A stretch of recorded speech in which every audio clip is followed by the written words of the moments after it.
Vande Maharashtra TV news, आवाज सर्वसामान्यांचा।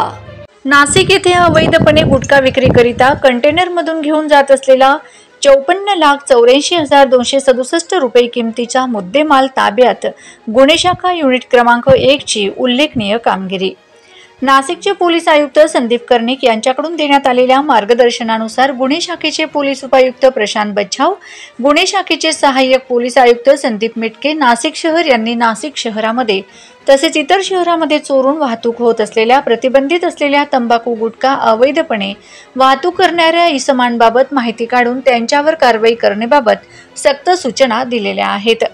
त्या अनुषंगाने काल दिनांक 9 जून 2025 रोजी गुन्हे शाखा युनिट 1 नाशिक शहरकडील नेमणुकीचे पोलीस हवालदार संदीप भांड व पोलीस हवालदार विशाल देवरे यांना गोपनीय माहिती मिळाली की एक टाटा कंपनीचा कंटेनर क्रमांक MS03 CP 6279 यामध्ये प्रतिबंधित असलेला पान मसाला व सुगंधित तंबाखू गुटखा अवैध विक्री करण्याकरिता धुळे येथून कासारा येथे जाणार अशी खात्रीशीर माहिती मिळाली होती। सदरची माहिती वरिष्ठ पोलीस निरीक्षक मधुकर कड यांना कळविली असता मधुकर कड यांनी पोलीस उपनिरीक्षक चेतन श्रीवंत, पोलीस हवालदार प्रवीण वाघमारे, हवालदार संदीप भांड, हवालदार विशाल देवरे, हवालदार प्रशांत मरकड, हवालदार प्रदीप म्हस्ते, हवालदार विशाल काठे, हवालदार मिलिंद सिंग परदेशी, हवालदार नाजिम खान पठाण, हवालदार योगीराज गायकवाड, अमलदार अमोल कोष्टी, जगेश्वर बोरसे अशांचे पथक तयार करून मिळालेल्या बातमीवरून कायदेशीर कारवाई करण्याचे आदेश दिले होते।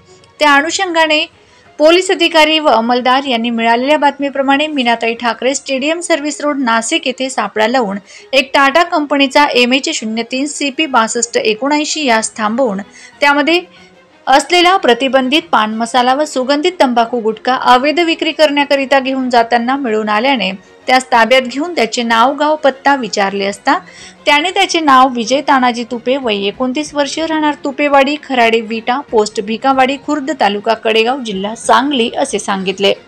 त्यानंतर सदर कंटेनरची झडती घेतली असता सदर कंटेनरमध्ये बेकायदेशीरपणे विक्रीकरिता नेत असलेला एकूण किंमत रुपये 28,54,267 रुपये किमतीचा प्रतिबंधित असलेला अन्न पदार्थ व सुगंधी तंबाखूचा माल मिळून आल्याने त्या सदरचा गुटखा कोणाकडून आणला याबाबत विचारपूस केली असता त्याने तो धुळे येथून आणल्याबाबत सांगितले। वंदे महाराष्ट्र टीव्ही न्यूज प्रतिनिधी सुरेश सुराशे, वणी दिंडोरी। वंदे महाराष्ट्र टीव्ही न्यूज, आवाज सर्वसामान्यांचा। अशाच नवनवीन बातम्या पाहण्यासाठी आमच्या चॅनलला सबस्क्राइब करा, बेल आयकॉनला क्लिक करा।